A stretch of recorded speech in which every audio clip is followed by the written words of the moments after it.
Wouldn't it be nice to have a podcast where local residents have a voice, where someone actually cares what you feel and think about local, state, and national politics? Well, there is now.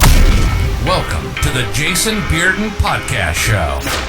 Keeping it real and raw. If it's local, state, and national politics, we're talking about it. This podcast is paid for by the Jason Bearden Campaign for Manatee County Commissioner at Large, District 6.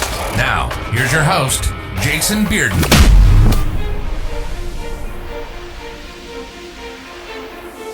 Welcome to episode number 2 of the Jason Bearden Campaign podcast. Yes, I am running for County Commissioner District 6.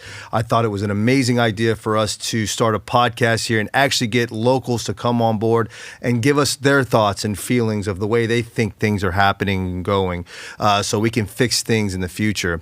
Today I have Kevin Calhoun, President of 941 Vets. So excited to have him today.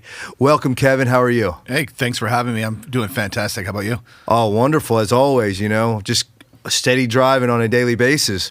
Tell me about yourself, Kevin. What you do, what your goals are, and what you're trying to accomplish. So my name is Kevin Calhoun. Actually, I'm from the area. I moved here about 5 years ago. 941 Vets is an organization that I saw a need that the community really needed.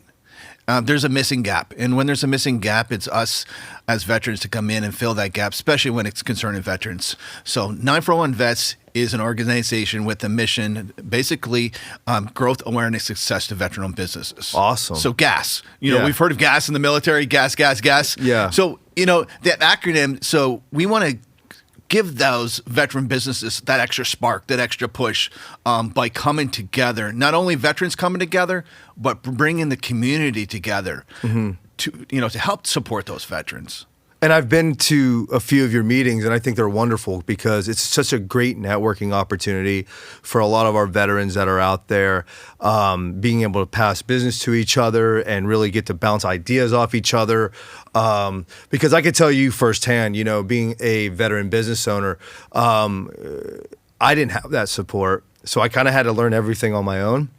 Yeah, me too. Yeah, absolutely. I think a lot of us did. And what you got going on here is amazing. I mean, it's absolutely amazing that people can come to this group and get marketing advice.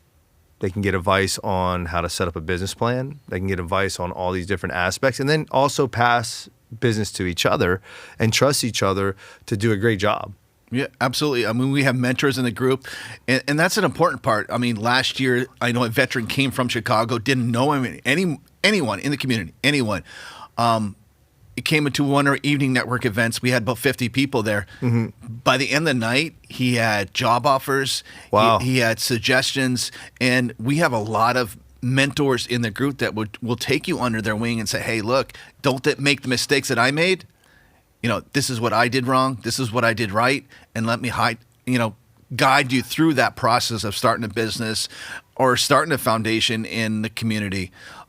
There's a lot to it, and also it is a networking, focus on networking. Our website, 941vets.com, where we're going to have, hopefully by the end of the year, every veteran-owned business in Manatee and Sarasota County, the 941 area code.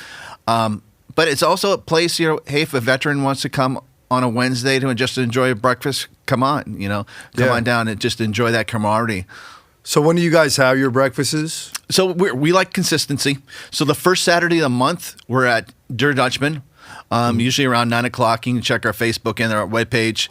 And every Wednesday at Green Zebra, 8:30 to 9. Hey, you mingle, get there, and 9 to 10 we meet. And we usually don't even have an agenda.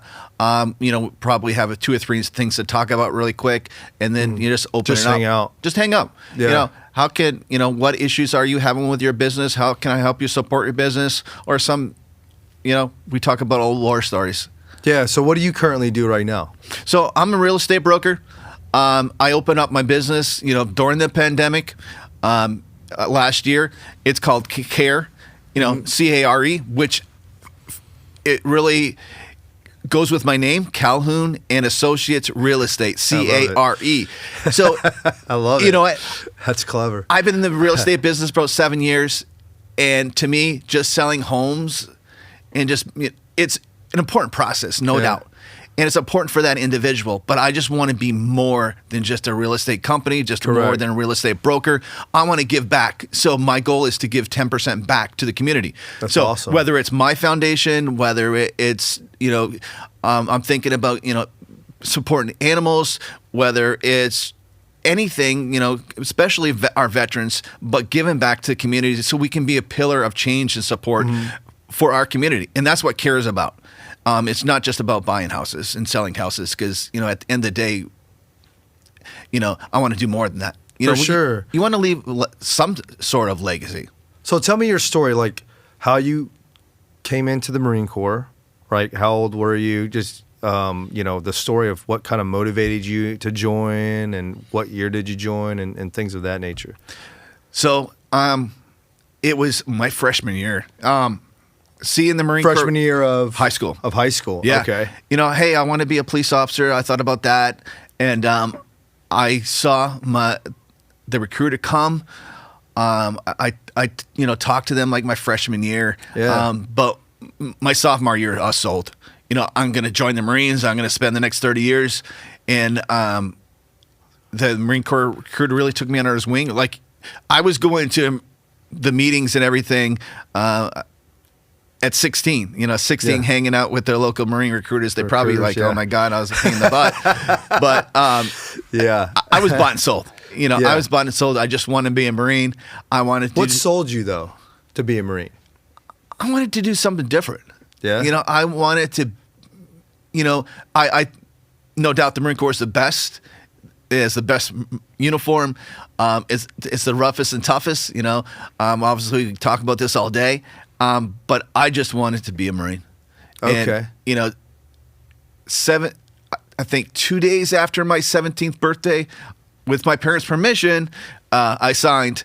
You go to down to Portland. I was in Maine at the time. Raise your right hand. And it's like, hey, one more year, graduate high school, and then off to Parris Island. Off to Parris Island. So you're a Parris Island Marine. You get the sand fleas, and they call me a Hollywood Marine because I graduated from San Diego. You get the hills. So, yeah, I get the hills. I get the humping. But and what I mean by that is we call it, it's actually hiking, but we call it humping, rucking, whatever you want to call it. But it was quite an experience. I mean, I think deep down inside, whenever it's brought to you. I mean, for me, my father was in the Marines for 30 years, so I kind of saw that direction that I was going. But then I was like, you know what? I want to experience what my friends are experiencing, right? Well, which was college, right? And that lasted about a semester. And I was like, you know what? This is nonsense. I don't really see myself like really making this something that I'm going to enjoy doing currently right now while I'm 18 years old, right? Right. So, for me, it was like I saw opportunity in March of 2003 and I joined. So, no, I think that we all can kind of share that, like that sense of urgency to get to boot camp once you've made that decision to get it over with. Yeah, it's it's the unexpected. But yeah, I was like, hey, I was due to go in August, and I told my recruiters, any chance I can get to go sooner, just let me know. I'll let you go. I'm standing by the phone. I graduated in, I think, probably June, and 2 days after my 18th birthday, I left. Yep. So tell me about your experience in the Marines. Like, what did you do? Like, how did you think it was? And how long did you stay in? So, unfortunately, my career was really brief. 93 to 97, it was a great career. Yeah. I thought it was going to be my lifelong mission in the Marines, but I wanted to do more. Yeah.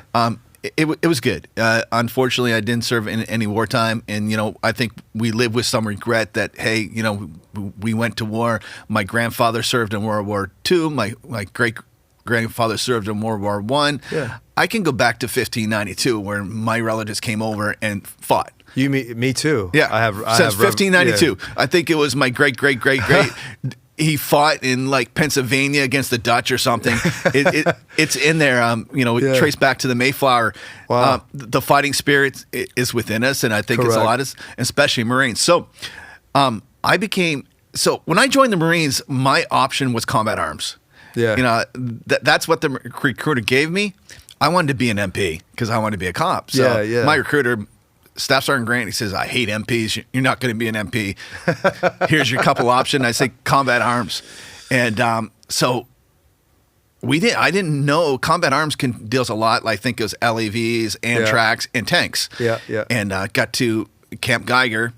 And as a Marine, I checked in and I lost my luggage that night. And I've never. I think that's happened to a few Marines that have checked into SOI.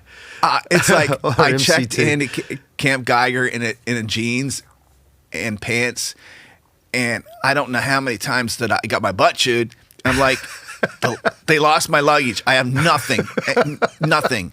Did they believe you? They probably didn't believe you. I have nothing but what's on my back, and I came from Maine, so it was like a 2-day trip. So it's like one person says. One person, you should have worn a uniform. It's like, I've been traveling for 2 days. Yeah.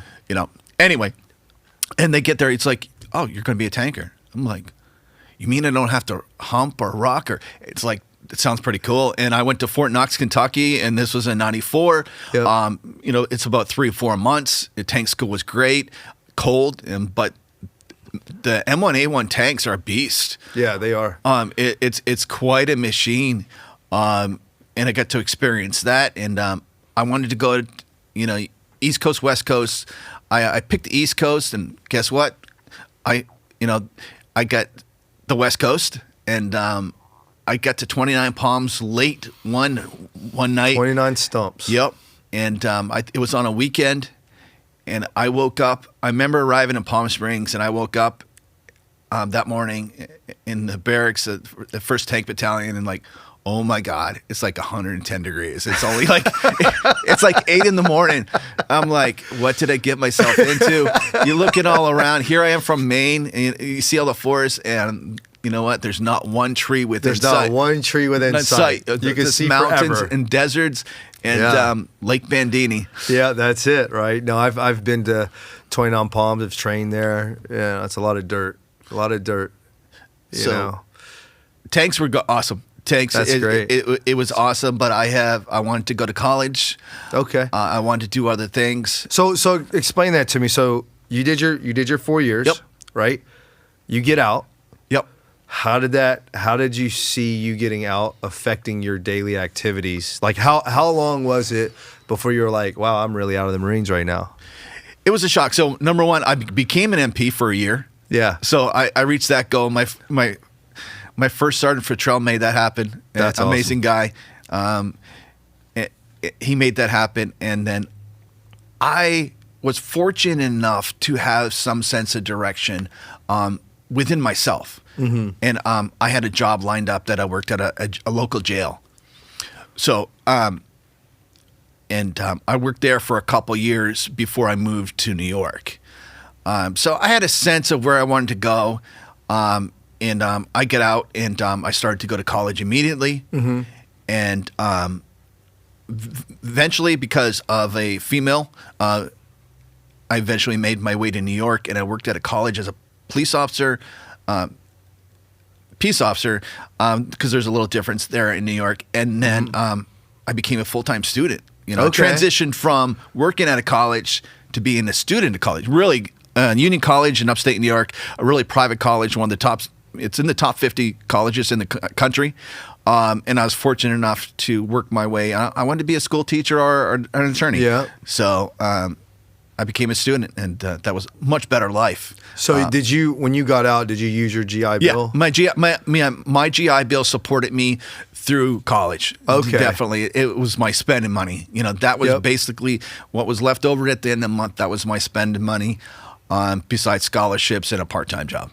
And I think the GI Bill is just an amazing, awesome program. I mean, I got a master's degree, right, an MBA out of our veteran benefits. And, man, I think what they provide today is absolutely You'd be crazy not to go to school. Exactly. Be crazy not to go to school. Yeah, it's there. Why would you waste it? But, we're going to talk a little bit more about that here because I think there's some ideas of they're not schools for everybody. Right. So I think that, there could be some other ways that we could spend that money that is deserved to that veteran. Yeah, absolutely. There'd be 10, 20, 30, 100 other ways. If, I don't think college is for everyone, and it's not a necessity anymore. Yeah. I don't think it's a necessity, and I think half degrees out there are not worth the, they're weight in paper. Correct. So you don't have to be, to be a real estate broker. I don't need my degree. Yeah, no, you're completely right. I don't regret it, but Yeah. at the end of the day, hey, if you want to be a doctor, yes, you have to go to school. You have to be a lawyer, you have to go to school. But to be an entrepreneur, which the latest statistics is saying 65% of veterans want to be entrepreneurs, and 45% are. Yep. So There's a lot. There's a lot. There's a lot. Yeah. There's definitely a lot, and one of the number one reason is we don't want to be told what to do. We no longer want to be told, especially when you get in your 30s and 40s, we don't want to be told what to do. Yeah. And that's why I have my own brokerage. Correct. Because like Keller Williams, great company and everything, but I don't want to use their logo. I don't want to be told by a broker what to use what their branding. I don't want to use your branding. How they do things. Yeah. This is it's all or nothing, sink or swim, Yep. and I'll figure it out because we don't want to be told what to do. So you made some close friends while you were in, obviously. Do you still keep in contact with some of those guys? Absolutely. Yeah. My senior drill instructor, because I stayed an extra 6 weeks in Paris Island. Yeah. I got a message from my senior drill instructor at, MRP this morning. Wow. That's awesome. My senior drill instructor, Staff Sergeant Bailey, I can pick up the phone right now and have a conversation with him. 3 of my drill instructors, I have their phone numbers. And you can pick up the phone and you haven't seen each other in 30 years. Yeah. Maybe haven't talked in 10 or 5. Yeah. It's like you just picked up where you left off. I saw you last night. We just picked up where we left off. We understand that. Correct. Because there's you can't explain the connection. Yep. I had some great friends in the Marine Corps, and we have a Facebook group. Yep. And we constantly communicate, and we're always there for each other. Yeah. So absolutely, they're lifelong friends, and it'd be nice to get to see them more. Yeah. Lifelong memories, but absolutely. So explain this to me. So you went to school, you got out, you essentially found a job, or when did you decide to make the transition to start your own business or your own brokerage? So basically, I went from Union College. I became a senior manager at Lowe's. I became a senior manager at Best Buy, and this is about 7 years ago, where I decided it was a girl at the time, a really amazing girl that I met, and she was taking a real estate course, and eventually we get in a relationship, and it's like, hey, let's do this. I didn't want to do the daily grind of the 9 to 5 or the 12 to 12. I was a senior manager at Best Buy. I was working 5-6 days a week from 11 to 11, Wow. either open or close. And when I had enough. So you were doing the corporate. I was climbing the corporate ladder. Yeah, I was making a decent salary. And when my girlfriend at the time had to wake up at 10 to put a turkey in the oven so I could eat at 12 on Thanksgiving Day, to be at Best Buy on Thanksgiving Day and stay until 3 o'clock in the morning working a 12-hour shift and going in the next day. I mean, Best Buy gets so crazy that Best Buy assigned me a sheriff's deputy for the Black Friday. You're the manager. There's a sheriff's in front of the door, and you're assigned one. So I'm like, this is Thanksgiving. And what are you doing? Best Buy, I had to request weekends off. Yeah. So it was not the life that I wanted. You didn't have control over your life. No control over. Yeah. They had 100% control over. And even as senior manager, you had the alarm code for that building. So if the alarm goes off at 3 o'clock in the morning, you're there. The police department are calling you, and you have to go. Yeah. And there were several nights where I had to wake up and oh God, Yeah. Well, that's quite interesting. And then, I think that's like the typical like story behind people, some corporates for some people. I mean, they can work corporate forever, but then there's those individuals that do the corporate and it kind of gets mundane and it's like you're ready for something different. You're ready to like, spring forth and start your own business. But I think a lot of times, a lot of people have issues in regards to taking that first step. It's scary. Or it's scary, right? Or they may not even know how to take that first step.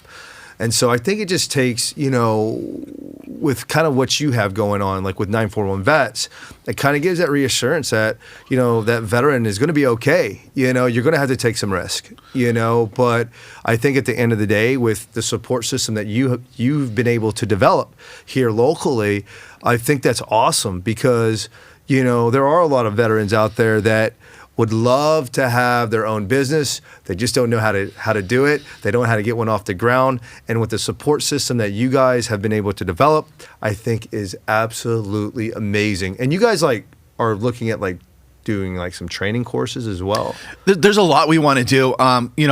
We just hit that year mark, getting the nonprofit, getting everything together. Mm-hmm. What we want to do is give grants.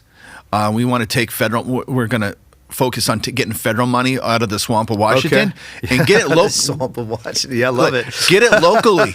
If I can apply for, I know my goal, it's a huge goal, that if we can get about $120,000 from grants, that each month we can give $10,000 away to local business. Yeah. Hey, if you want to start a business, if you want to grow a business, let's make Manatee County the most friendliest county for veterans. I love it. I love it. What if we could say, hey, what if we could go to Camp Lejeune, Camp Pendleton and say, hey, we need you. We want you in Manatee County. Yep. And here's $10,000 to start your own business. I think it's a great idea. To give somebody, a Marine or Air Force or any branch, say, here's $10,000, come to Manatee County, start a business. I think that's an amazing idea. We have certain areas that we could revive that could actually help these veterans. And, they have the work ethic. Yeah, we have the work ethic. We have the drive. Yep. We just need support. Yeah, just a little hands up, right? A little hands up. So, I think, knowing the fact that you've got this amazing vision that's going on here in Manatee County and also here as well as Sarasota, how do you feel that your time in service and experience affected what's going on today of what you're doing? My time in service, my slogan for my real estate business is always caring, always serving. Mm-hmm. Number one, the business is called Carrot, but I think veterans are always serving. Yep. I think it was Amos, General Amos says, we're always wearing a uniform. Hey, we used to wear dress blues. Now we're wearing a shirt and a tie. That's right. We're just the Marines, both you and I, and we're just wearing a different uniform. Yep. We're still serving, whether that's an hour a week, whether that's 10 hours a week, or, an hour here or there. So we want to, continue to serve and continue to make a difference. I think to have more purpose in life, and to help veterans grow, connect. There's a lot of resources out there, and it's to find those resources nowadays and a place to go. There's a lot of great things going on locally and within our state. Fortunate enough, we live in Florida, where we are one of the most veteran-friendly states. That's an amazing veteran state. I think it's probably the best veteran state that we have in the union, maybe even comparable to Texas. Texas is the only one that compares. Yeah. Texas is the only one that compares. I know there's a lot of initiatives by our governor going on, and there can be a lot more. Yep. And we continue to plug away at it. So how do you continue to learn and stay on top of what's going on within 941 Vets and how you can continually plug and help these veterans? It's a lot, because time is very limited and everything. Mm-hmm. There's great things that I found out. Syracuse University has a great program for veteran entrepreneurs. That's one thing. vets in Florida. They have a website to connect, and it's sometimes just talking to local veterans, but also talking through a lot of veterans in also the Tampa area. Obviously, we have an active duty base there, and 813 vets is we want to slowly gain some traction into Tampa. And I knew you starting and that. expand. And we got 828 vets, which was started by Craig McManus in Franklin, North Carolina, and they're doing a lot of great things.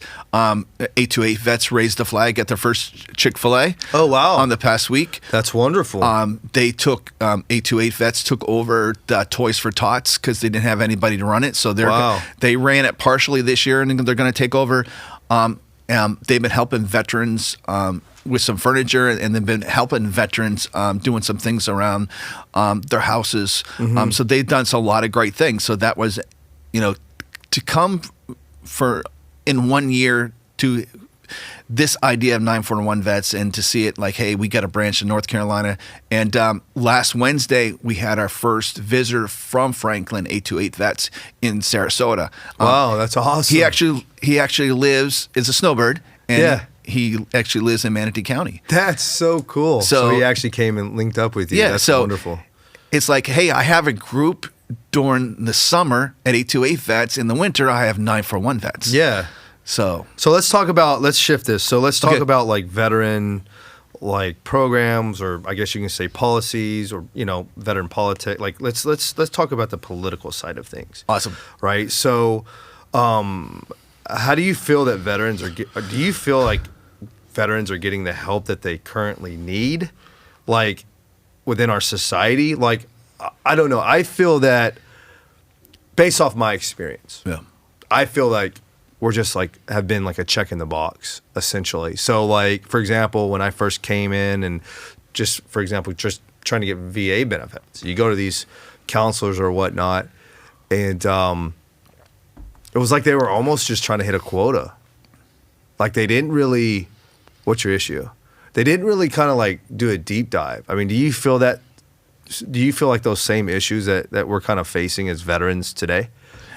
I think there's a lot of things facing veterans today. When 22 people, 22 veterans die per day. Yeah. And let's not even, that's a very sad statistic, but let's look at another statistic. From my knowledge and what I've learned, 150 to 175 veterans each day attempt suicide. Yeah. So there's something wrong.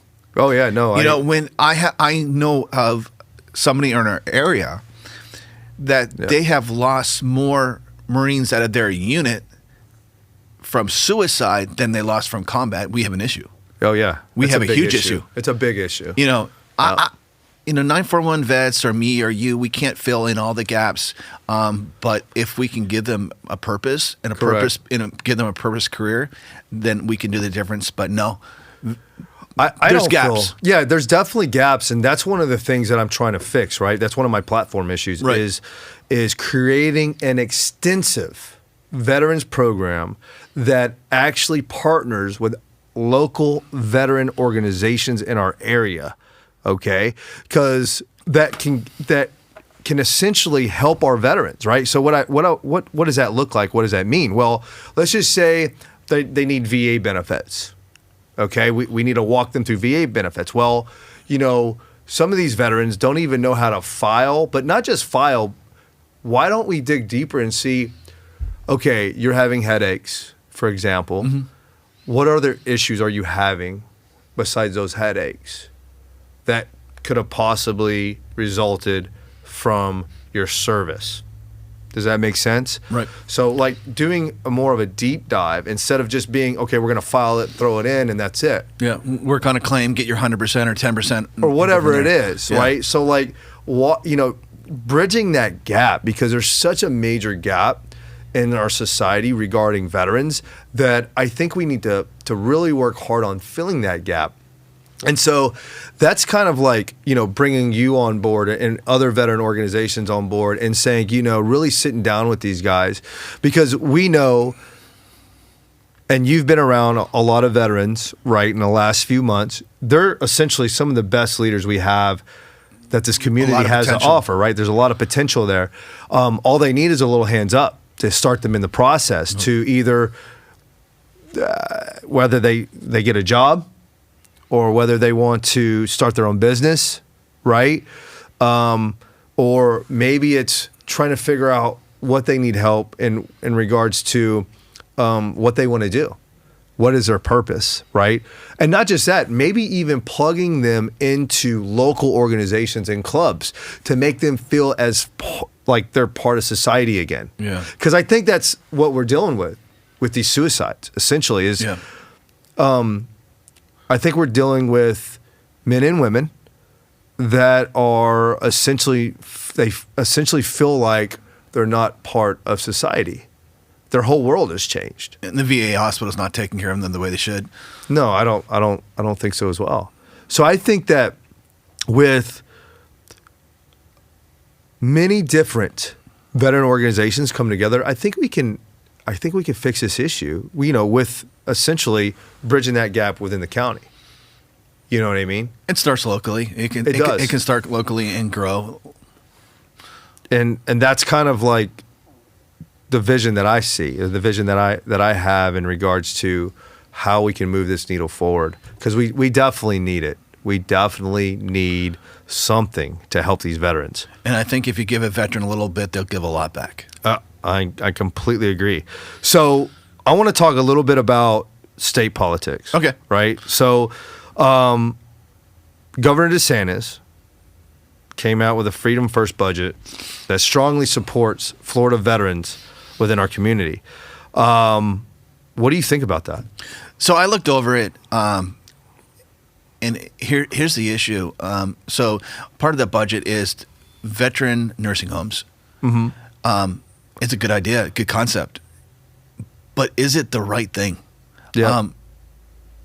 Are we taking veterans out of the community and separating them again? Yep. That. What's the quality of that? What's the quality of this nursing home? Are they,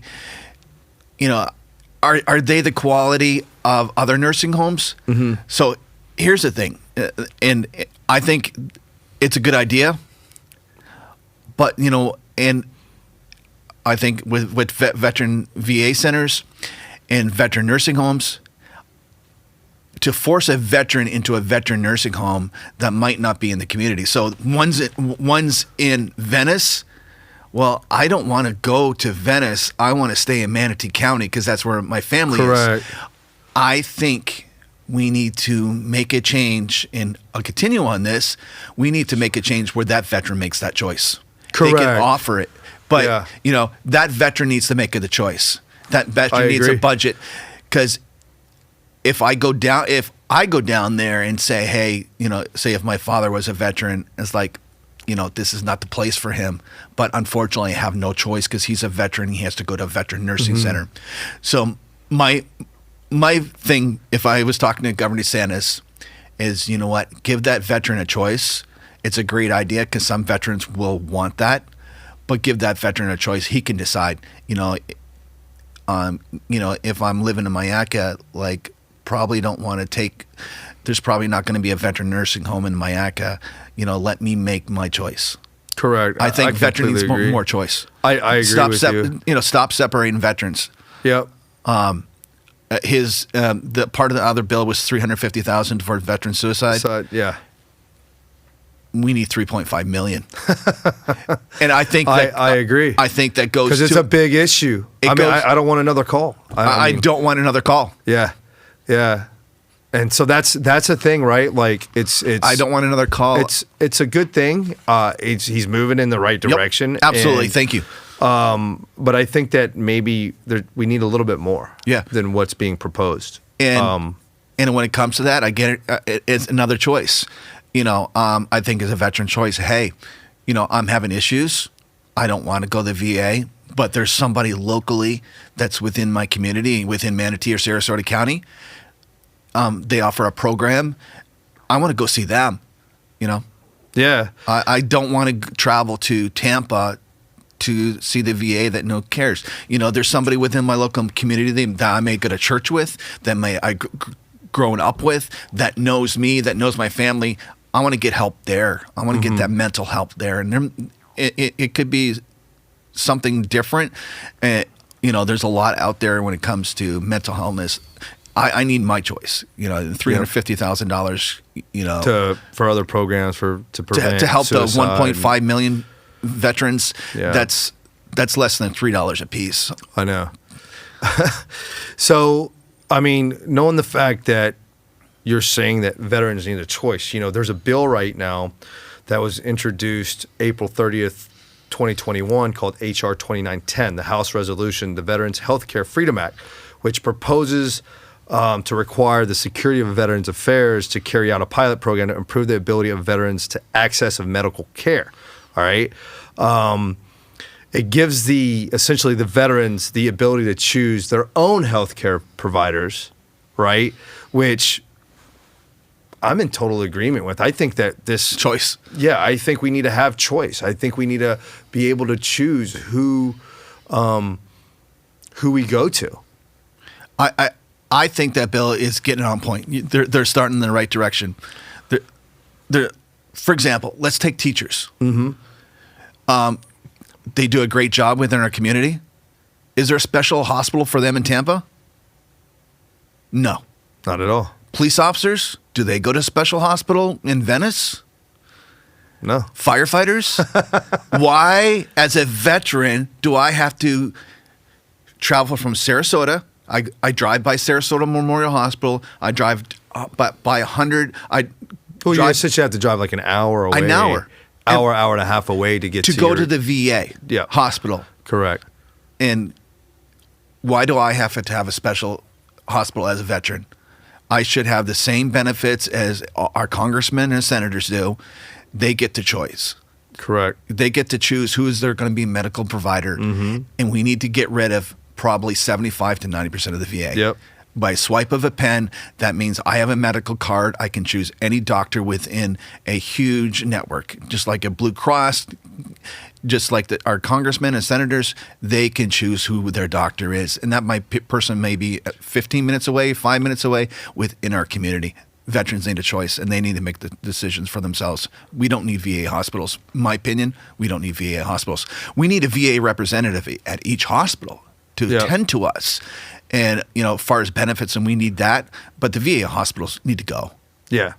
There's no reasons why I have to long go to Tampa. Waits, if I want to go to long appointments, things like that, yeah. If I grew up in Manatee County all my life and had that family doctor, I joined the Marines for 4 years, then I'm back, I should keep that doctor. Mm-hmm. That's the doctor that probably my family goes to. My grandparents, the same doctor's office where, like, you might get a call and it's like, hey, Kevin, I heard so-and-so, how you doing? That doctor at the VA is not going to have that same connection. Yeah. And there's a lot of different things that I think that we could actually work on. I mean, one is obviously the veteran health care, but another one is if you think about small business loans, right? Like, there are a lot of people who get out that don't use their GI Bill, right? They literally do not use their GI Bill at all because school's not their thing. There is a bill that they're working on in Washington that instead of using the GI Bill, they will give you the actual amount for it. I don't know the name of it. For a small business loan. Yeah, here's $20,000. Here's $20,000 to start your business. Yes. And I don't believe like we should just give that money. I think there needs to be some type of process like, hey, dude, you need to like create a business plan. You need to go through these programs. Get them a mentor. Yep, get them a mentor. Go through these programs to teach you how to start a business from the ground up, to give you the shell, right? Teach you how to write that business plan, right? So you have an idea of what you're dealing with. And then we give that because there's a lot of money that's on the table that these veterans deserve that's not being spent. There's no telling. I mean, how many veterans don't even go to school after they get out of the Marine or after they get out of the military in general. So I think that's something that needs to be looked into, and I know that they're looking into it, but I think we got to push that envelope. We need to really push that envelope where, some of these veterans can utilize that money to start a business because I think it would help obviously the local economy as well. Yeah, absolutely. And they're doing what the veteran wants to do. So the latest statistics I have, that 65% of veterans want to be entrepreneurs. Yep. And about 80% of those need funding. Yeah, they all need funding for sure. You can't need funding. You need funding to start a small business. And that's small for business sure. loans, we could talk about all day, but a veteran getting out with a low credit score, and with no job, they're not going to get a small business loan. Yeah, it's going to be very hard. It's going to be very hard. If small business loan is not an easy loan to obtain, and maybe veterans, they need that extra push, and they can, instead of spending $20,000 on college, give them $15,000-$20,000 to start their own business. I think that's a great idea. Yeah. I think it's a wonderful idea, and that kind of wraps up kind of the direction of like what we're going to be talking about today, right? So obviously our veterans need help, right? They need help. We need help in obviously an extensive program to help them get them off their feet, to make them feel like they're plugged into society again. We need help in regards to if somebody wants to be a small business owner, they need funding, right? How can we obtain those funds? And the third thing is just like just making them feel like they're part of society again, right? Because like we said before, they're some of the best leaders we have in this community. All they just need is a little bit of that hands up to get them help started in that process.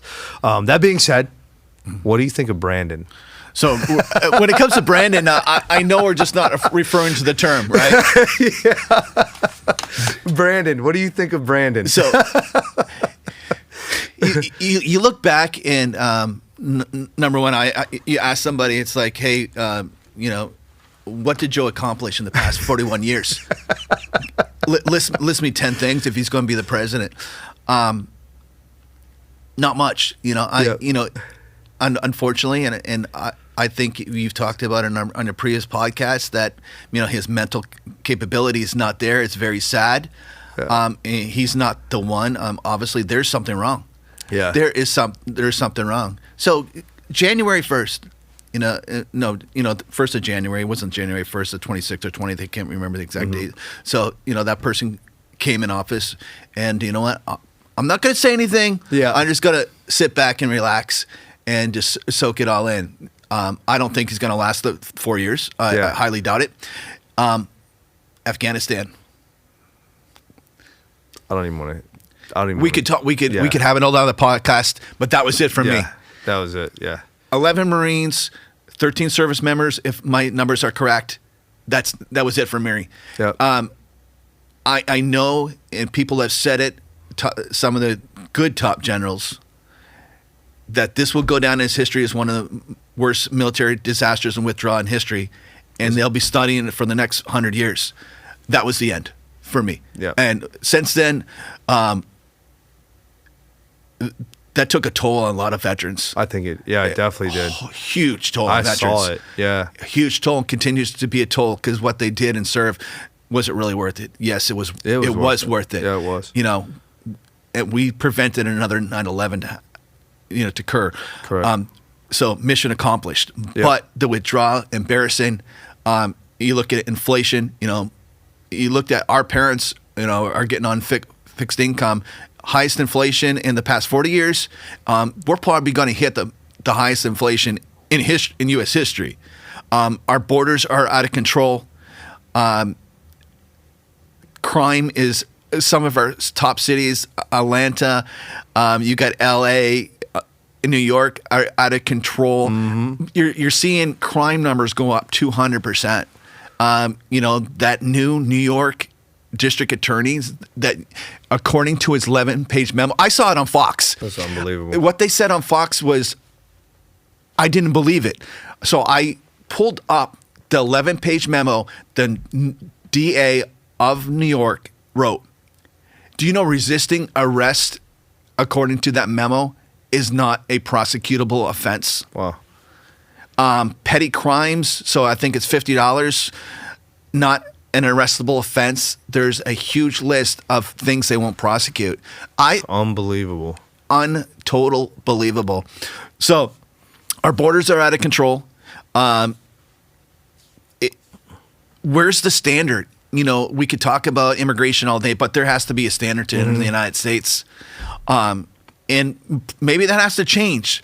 But what we had 2 million arrests last year, we went from the most secure border in U.S. history to the worst in a matter of 12 months. How did that happen? Incompetent. That's what it was. You have Russia knocking on Ukraine's door in China. Russia's going to attack the Ukraine. No. And you know what Biden's going to do? Sanctions. Well, you know what? If you get more oil from Ukraine or get all the resources from Ukraine, I don't care about your sanctions. I don't need you because I can get everything from China. What is sanctions going to do? China, probably Taiwan. If I was Putin, the time to take over Ukraine is now, before the midterms. Number one, before the midterms, because this administration is going to do absolutely nothing. They're going to sit back and do nothing. What do I think about him? Absolutely disaster. There's that TikTok going around and YouTube, Instagram. Everything. How could one person mess up everything? Yep. And you know what? Jocko Willink has a book, former Navy SEAL. It's called Extreme Ownership. And Jason, when you become the commissioner of Manatee County, from day one, everything is your responsibility. Everything is. Everything. That's right. And if I don't like it, I agree with that. If I don't like it, if the citizens of Manatee County, you inherit it. That's right. Now make a change. Correct. Correct it. If I was Joe Biden, well, he's going to speak tomorrow, which is the first time in probably 3 months, and he's going to take questions from probably people that he has on his list behind his pocket, and it's like, hey, this is the highest inflation in U.S. history, but this is what I'm going to do about it. I haven't seen more people died of COVID than under Donald Trump. He hasn't provided this miracle solution. So, extreme ownership. He's 100% accountable, 100% responsibility. I agree. And he needs to make a change, and he hasn't, and he won't. Yeah, it's unbelievable. That's why like I said in the last show, everybody has to do their part. We all have to get involved as much as possible. Get back somebody you support. I don't care who it is. Just get back behind them, and either volunteer some time or do something. Do something. But we can't sit back any longer. Like you said before, and I think it was one of my breakfasts, we don't have a choice. Yep. We don't have a choice not to get up and vote. We don't have a choice of doing something. Whether it's, you can't volunteer on a Friday night, share a Facebook post. Yep. Do something, right? Go to your Facebook and it's like, I'm going to share this every single day. Yep. I'm going to, I'm going to make a call. That's right. I live in Sarasota, for example. If you live in Sarasota, call somebody in Manatee County and say, hey, take a look at Jason. Yep. What do you think? You make your own decisions. It starts locally, and it does. Things have to change. Locally. They do have to change. So, last thing, and we'll be done with this podcast. What's your piece of advice that you could give listeners for someone, maybe a veteran, who's actually trying to start a business? Where should they go first? I think you have to. I think life is short, and you have to find a purpose. What motivates you? What motivates you, and find somebody within that community that can be a coach, a mentor, and have conversations. 941 vets. If you're in this area, give me a call. And I probably won't have the answer, but I could At find. least you could try. Yeah, try to find the answer. Hey, if you're getting a construction business or something, real estate, that I could help you. But hey, if you're getting into web design, I know several veterans. Yep. If you're getting heat and air, I know several veterans. Yep. We'll find that veteran for you to make that connection. Awesome. Well, thanks, Kevin, for joining me again. It was such an honor to have you on the show. Looking forward to connecting with you more in the future. I think that what you're doing is amazing, and I think it's going to help, I would say, thousands of veterans. The way that you're moving across the nation and in the state, it's unbelievable to me. So I appreciate what you're doing for our vets, and I can't wait to see the outcome of the end result of all of this and all the work that you're putting in. Thank you. Thanks for having me. So thank you for joining the Jason Bearden Campaign Podcast Show. Next week, we're going to have a special guest. I don't really want to say their name, but we're super excited to have them, and you should join. So if you have any questions in regards to volunteering for our campaign, go to www.votebearden.com and hit the volunteer tab, and that would enable you to fill out the information so that we can reach out to you. I appreciate all the help that we can get in this campaign. So God bless you, and I look forward to talking to you more. You've been listening to the Jason Bearden Campaign Podcast. If it's local, state, and national politics, we're talking about it, and we're listening to what you have to say. We hope you've enjoyed the show. To volunteer or donate, go to www.votebearden.com or send us a direct message and follow us on our Facebook page at Vote Jason Bearden. See you next time on the Jason Bearden Campaign Podcast. This podcast is paid for by the Jason Bearden Campaign for Manatee County Commissioner at Large, District 6.